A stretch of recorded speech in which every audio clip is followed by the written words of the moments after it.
welcome back to the channel. We're back at it. It's first of the year. It's the day after New Year's. We're back in the shop. Today is going to be a little bit of a working video. We're back into the grind. We're actually working on something pretty cool today. Working on a Mustang. I'll show you guys in a second, but back to the grind, back to the shop. Hope everybody had a great New Year's.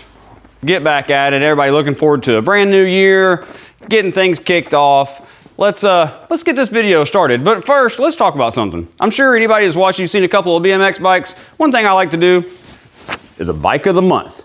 Today, we got my 1985 Mongoose, California Crew Jones replica. Let's tell you a little bit about it before we get into the video.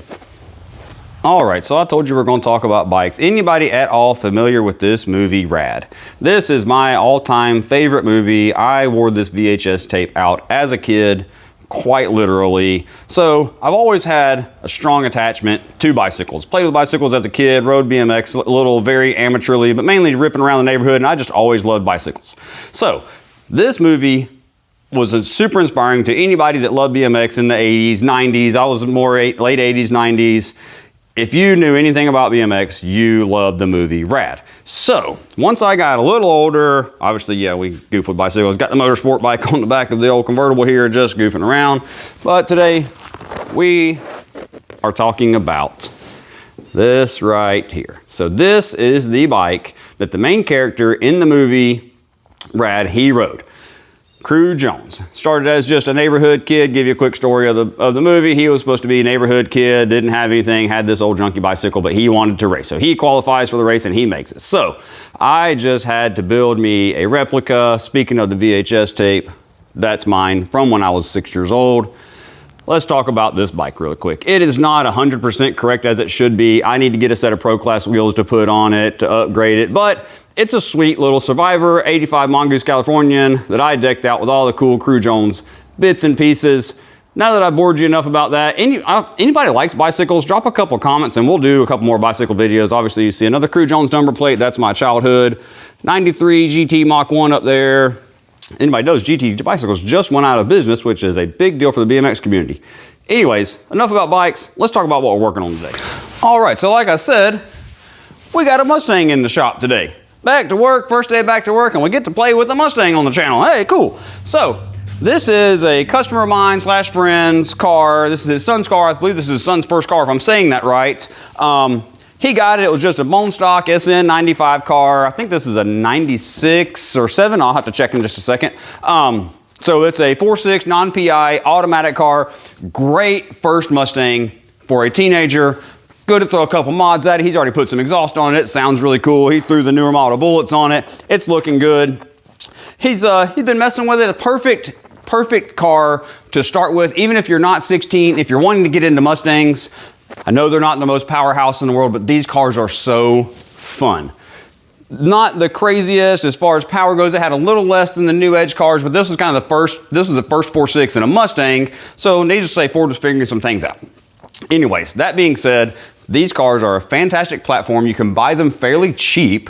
I say fairly cheap compared to nowadays. Pick them up fairly cheap.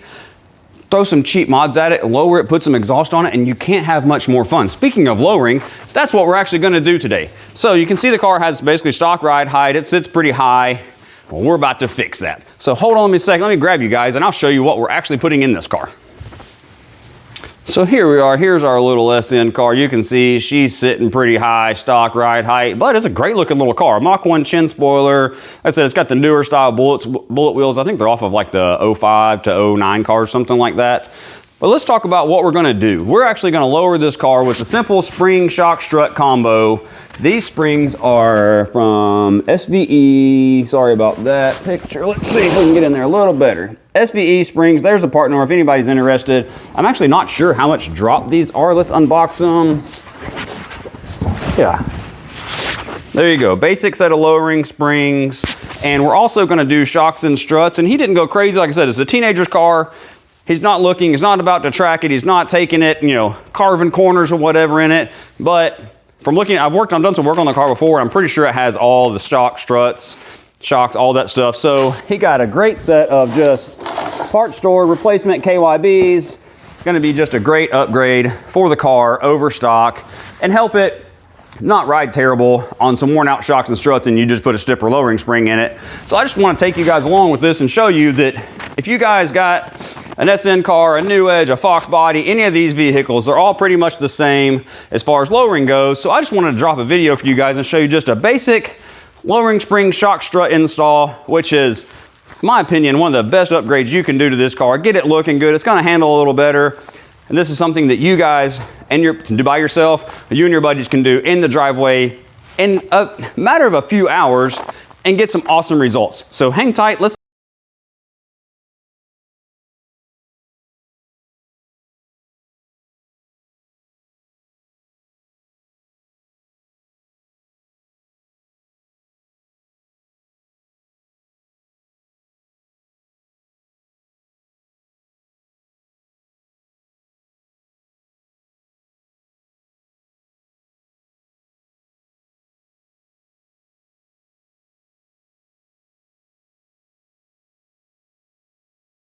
First thing I would like to do is just kind of give this front end a general shakedown, if you will. Make sure the tie rods aren't wore slap out, ball joints aren't worn out.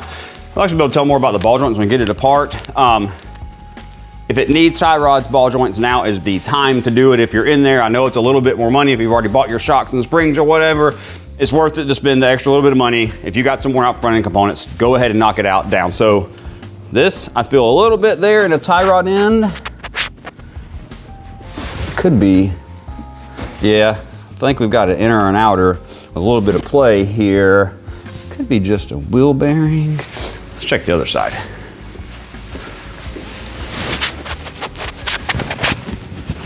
Yeah, that side feels pretty tight. I'm gonna get this wheel off and see exactly what is moving in here. All right, guys, got all the wheels off of it, got her up in the air. I was checking into this movement, and what I found is I'm not showing it good, the nut holding the tie rod end was actually not snugged up. So I snugged it up and it seems all tight now, but check out this strut. This strut is actually completely blown out. I don't know if you can see this, but that is all oil from the strut. I'm not sure if it's showing up good on camera, but yeah, look all down here. See all that oily nastiness? This strut is completely blown out. So good thing we're doing struts. And like I said, I feel like I recall telling him, same thing on this side. I don't know if you can see all this. Flashlight's probably too bright, but this strut is soaking wet with oil. And what happens, the seal on top, they just get old and it starts to leak all the oil out and makes the car ride like crap. So to get these things, so like I said before, this lowering install goes for Fox bodies, all SN95s, New Edges. It's all gonna be virtually exactly the same. So like I mentioned, I'm gonna loosen this nut back up, take the tie rod off. Sway bar link's gotta come loose. There's 2 nuts on the back of the strut. Let me get some light on the subject here. 2 bolts hold the strut on. Then you can pop your spring out. Let's start taking parts off, get this old stuff out, see if we can get this thing looking right. There's the tie rod end. I think these are 15s. Take our sway bar link. Take the bottom nut off of your sway bar link, grab the bushing, or otherwise it'll hit the floor and go rolling and you'll never find it again. So hopefully a few small taps of the hammer, this tie rod should come loose, especially since it was already sort of loose. Just like that. All right, so our tie rod is loose and I definitely think she was just less loose. Somebody been in here before. Anyways, all right, so now we can pop our caliper off of here.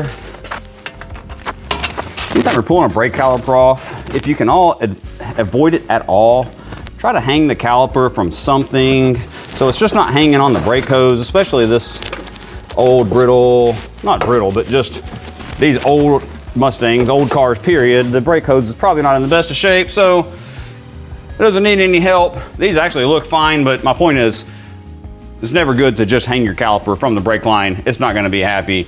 Get you some of these. I got these hooks. I think I got them from the tool truck or off of Amazon, just kind of a generic little hook. Perfect for hanging up a caliper. Keep the tension off the brake line. Not sure how it was showing up on camera.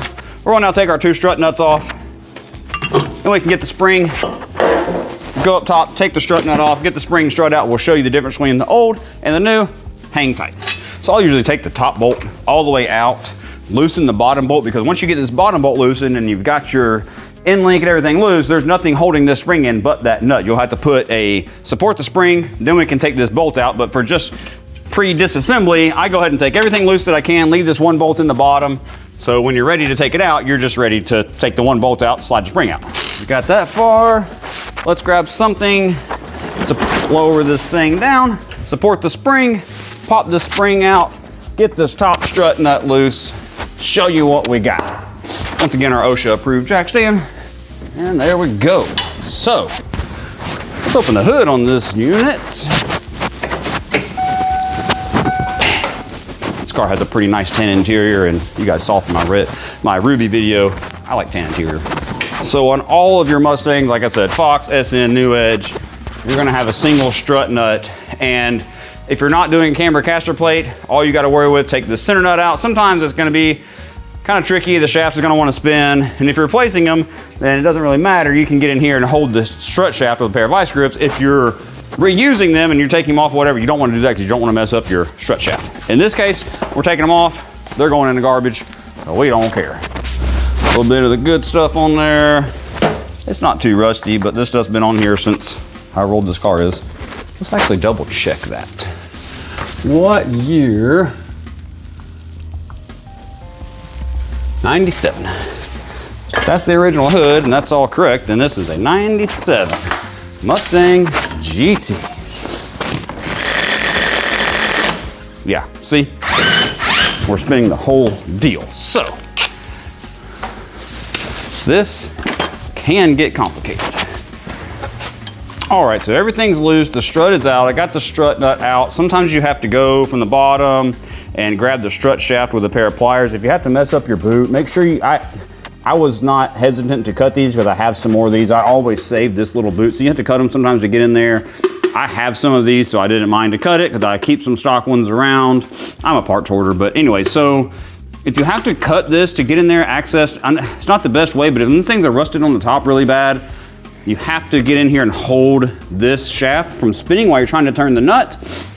So anyways, I went after, I didn't care. Like I said, I was replacing it, but I've done it before where you're reasoning and just make you a nice little slit up the side of this thing so you can kind of open it up, get something in there to hold this shaft from spinning while you're taking the nut loose from here. So anyways, got everything apart. As you can see, the spring is just hanging in there, ready to pop right out of there. So I'll always, careful, it still has some tension on it, but basically take your pry bar, stick it under the spring, sorry about the camera, and just get under there. You can pop the spring right out. So, get the spring out. There's usually a rubber isolator. Yep. So, you got an isolator on top and you have this piece on the bottom. Make sure you transfer this stuff because I know a lot of people will leave these isolators out to get them a little bit. See how the thickness of that, it'll get you just a little bit extra drop, but I tell you, man, they ride like crap when you do that. They ride like crap. All right, there's our new spring out of the box, our new KYB replacement strut.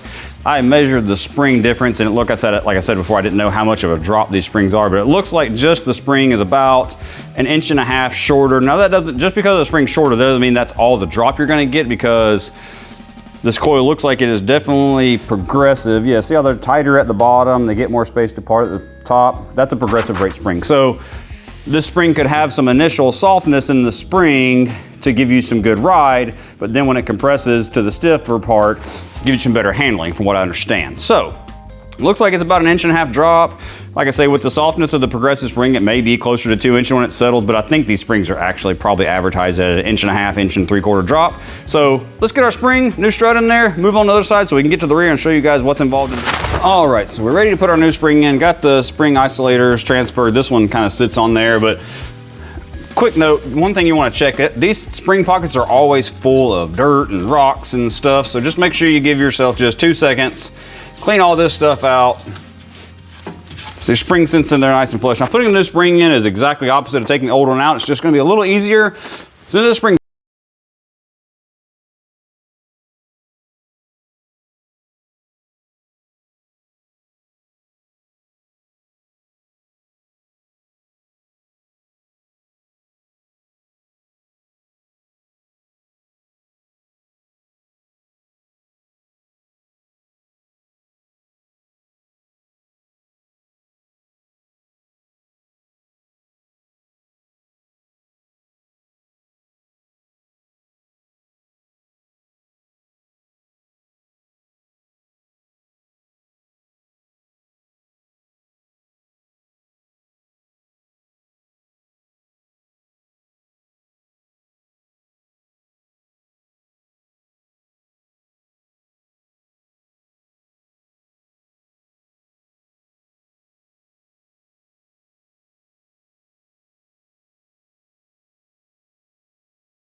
The sway bar link, like I said, I take both sway bar links loose and I leave them loose until I'm done with both sides. So you're not fidgeting trying to get one side in, the other side pops out. When you're totally done, you can just drop both sway bar links in each side. Got our 2 strut nuts in, calipers bolted up, everything's together. I just want to say something real quick, guys. When you're doing anything that requires a cotter pin, first of all, it's not a Carter pin, it's not a Jimmy Carter pin, Reagan pin, it's a cotter pin, C-O-T-T-E-R, cotter pin. Guys, when you put them in, bend them up neatly. Just fold the top over, cut your little tail off the back. Don't make it look like you put it in with your friggin' teeth or something. I don't know, sorry. I had to just ran on. It's a little pet peeve of mine. I'm kind of techie nerdy when it comes to little things like this. But see, it just looks neat. You folded your cotter pin up. It's not twisted 4 or 5 different ways. Looks like a dang twisted up bread tie. Anyway, that's my little tangent about cotter pins. Just fold them neatly, guys. It looks better. When the next guy's looking at it, we take it to the alignment shop and he's looking at it and it just looks better. I know, nobody cares, but hey, guess what? I do. We got the front completely done, front wheels on, sway bar links back bolted up. Now moving on to the rear. And as easy as the front was, the rear seriously could not be any simpler. So moving on, you got this is called your quad shock. This helps with axle wrap and stuff. So you're gonna have to take the quad shock bolt out and your lower shock bolt. The upper shock hardware is actually accessed through the trunk. But to get the spring out, we'll take the quad shock loose, take our bottom shock mount loose so the axle can drop down, swap our spring, and then I'll show you about replacing the shock. Taking our quad shock and our lower shock loose, if it's all factory stuff, then you're gonna need basically a 15mm socket, pair of pliers, or an 18mm wrench. The pair of pliers was the closest thing for me to grab. So we're going to zip this bottom shock bolt out. But don't take the bolt all the way out of the shock just yet. So I just took the nut loose. The bolt is still holding the shock in place because that's what's holding our axle up. So now you just want to zip this quad shock bolt out.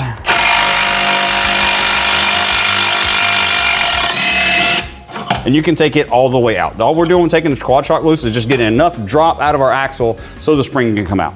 1 second, let's raise it up. I'll support the axle and we can get the spring out. I'll show you that process. Underneath it, first of all, sorry about the lighting. It's kind of dark in the back of the shop here, but I'm going to show you the best that I can. So I've got my pole jack under supporting the axle, so I can take, this is the bolt I was telling you not to take all the way out because that's what's holding our axle in place. If you guys are doing this in your driveway, just take you a floor jack, support the axle, hopefully you've already got jack stands under your car. So you can just take a floor jack, support the axle a little bit. Let's raise it up just enough to where we can get our lower shock bolt out, take some tension off of the shock, just like that.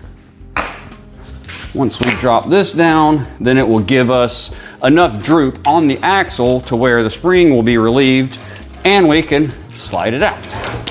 Like I said, if you're doing this on the floor jack, just at this point, you can just slowly ease your floor jack down until you see the tension coming off of the spring. Like I said, it is just pretty simple. Sometimes these cars, the spring is a little tall and you'll have to kind of persuade it out, but it's really should just pop right out. Like that. And all right, we'll get this the rest of the way. All right, guys, got the spring popped out. Pull it out of here. And just like the front, I want to show you guys real quick. It has an upper spring isolator. Make sure you put that back in. The lower ones, sometimes they look like this. I think I've got a good set or better set in stock.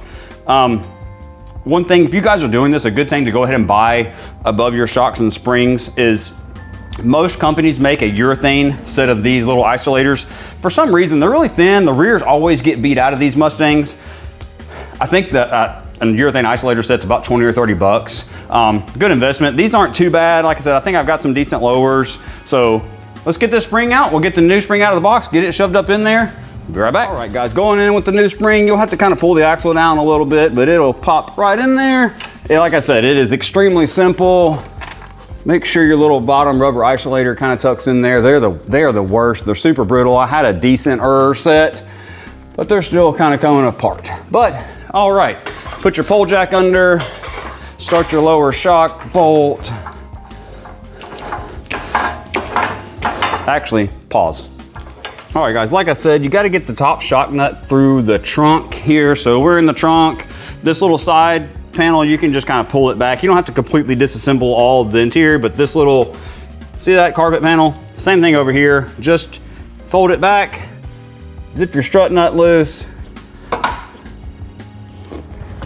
Shock nut, my bad. And there goes your shock.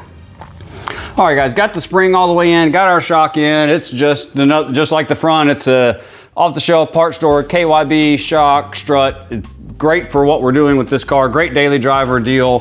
So lower shock bolt back in, about to tighten up the quad shock. Then we'll go back in the trunk, tighten this up.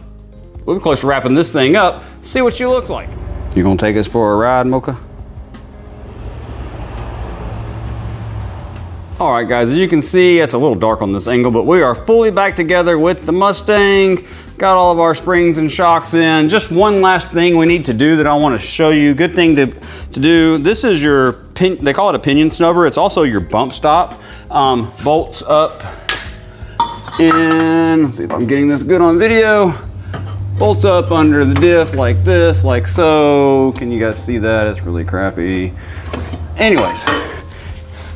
We have to change the snubber. So you can see this is our replacement bump stop slash pinion snubber. That is, get some, you guys see that lighting okay? Yeah, see how much shorter that is than that? This is your bump stop, and also what happens is the diff will come up, if it's too low, the diff will come up and contact this under acceleration, affecting, raising the weight off of the back of the car, causing excess wheel spin. Anyways, to get this snubber replaced, put it back up in there, we'll drop the car down. There it is, that's our new pinion snubber installed. You can see it's just a little bit shorter. The 3 bolts, take the bracket off, swap your bump stop slash pinion snubber, and you're ready to go. So, that being said, let's get this thing on the ground. We're all done, buttoned up under here, springs, shocks, everything. Well, all right, guys, there you have it. She looks pretty good. It's got a great stance to it. I just drove it down the road, drives good, rides good, nice and quiet. It is firm, but it has a really great ride. I think it turned out really nice. It's got a good look to it. Sorry about the sun, but yeah, look at this thing. I think it looks pretty good. I'm into it. So I hope you guys like that. Just kind of a basic suspension install. I know everybody, that's probably usually one of the first mods, if you will, that everybody does to their Mustang, to their cars, period.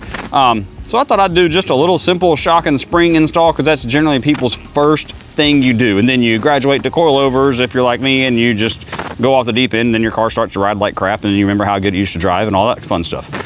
Anyways, let's give a little walk around. This thing does have a Mach 1 chin spoiler, so it gives a little like aggressive front end to it. It's got it sitting down pretty good. I think it looks great. I think it turned out really nice. So I think the customer is going to be extremely happy with this. All right, everybody, I think that's gonna do it for this video. We got through that install, weren't great. Now ready to get this thing to the alignment shop and on back to the customer. Oh yeah, you guys might see my 71 F100 chilling back there. More content on that coming soon. I hope you guys are enjoying what we're doing. Like I said before, please stick around. We got more stuff coming. You never know what we're gonna do. You see that F100 creeping in the background. I'm gonna show you some guys' stuff on that. That's been a long time project for me. I don't wanna spoil too much because we're about to get into some stuff on that. But about the little Mustang, I think he's gonna love it.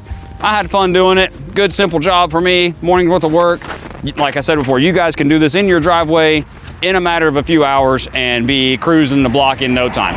Anyways, like I said before, like, subscribe, hook us up. We really appreciate the support. We're still having fun with this thing, enjoying the road we're going down with this YouTube deal. So keep up the support for guys, and we'll keep putting videos out for you. Anyways, see you guys on the next one.